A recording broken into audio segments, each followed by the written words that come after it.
সকল প্রিয় দর্শক বন্ধুদের রান্নাবাটি চ্যানেলের পক্ষ থেকে স্বাগত জানিয়ে শুরু করছি আজকের রেসিপি ক্ষীরের পাটিসাপটা।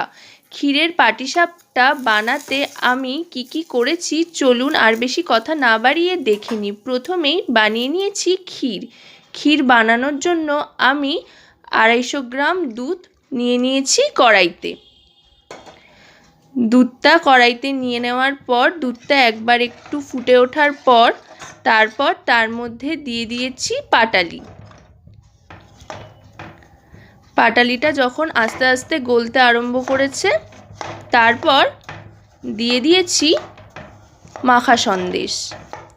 আমি এখানে 300 গ্রাম মাখা সন্দেশ নিয়েছি। আপনারা মাখা সন্দেশের পরিবর্তে খোয়া ক্ষীর বা মাওয়া আপনাদের পছন্দ মতো ব্যবহার করতে পারেন। তারপর মাখা সন্দেশটা দিয়ে আবার ভালো করে নাড়তে হবে।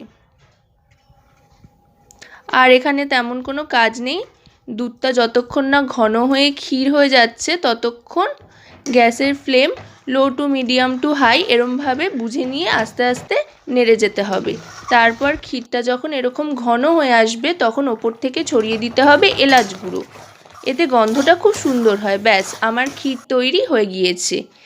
এবার পাটিসাপটার ব্যাটার তৈরি করব। পাটিসাপটার ব্যাটার তৈরির জন্য একই বাটি সমপরিমাণ ময়দা, সমপরিমাণ সুজি আর সমপরিমাণ চিনি নিয়ে নিয়েছি। প্রত্যেকটা কিন্তু আমি সমপরিমাণে নিয়েছি।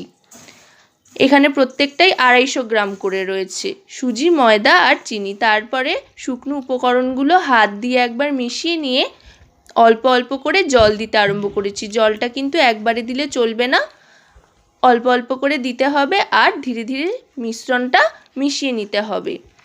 এখানে জলের পরিবর্তে চাইলে আপনারা দুধও ব্যবহার করতে পারেন, তাতে আরও বেশি টেস্টি হয়।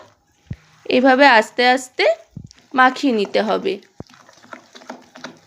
এই দেখুন, আমি এইভাবে একটা স্মুথ ব্যাটার তৈরি করে নিয়েছি। আর দেখতে হবে যাতে কোনো ডেলা ডেলা ভাব না থাকে, ডেলা না পেকে যায়। আমার তৈরি হয়ে গেছে ব্যাটারটা।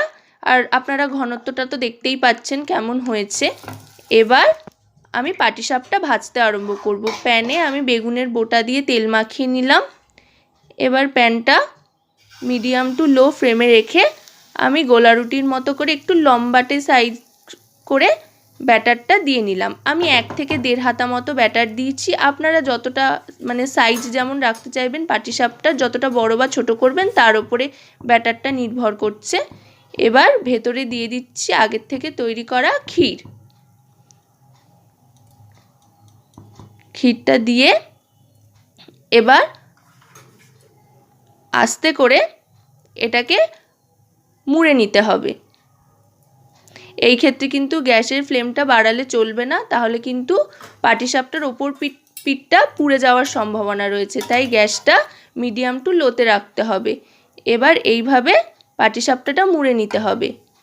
এখানে তো বলবার তেমন কিছু নেই, পুরো ব্যাপারটাই দেখে নেওয়ার। এইভাবে পাটিসাপটাগুলো একে একে সমস্ত বানিয়ে নিতে হবে।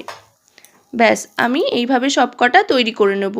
আজকের রেসিপিটা আপনাদের কেমন লাগলো অবশ্যই আমাকে কমেন্টের মাধ্যমে জানান। আর যদি ভালো লেগে থাকে তো অবশ্যই লাইক, শেয়ার, সাবস্ক্রাইব করুন। সাথে পাশে থাকা বেল আইকনটি প্রেস করে দিন সবার আগে সমস্ত রকম নোটিফিকেশান পেয়ে যাওয়ার জন্য। আজকের মতো আমি এখানেই বিদায় নিচ্ছি। সকলে খুব ভালো থাকুন।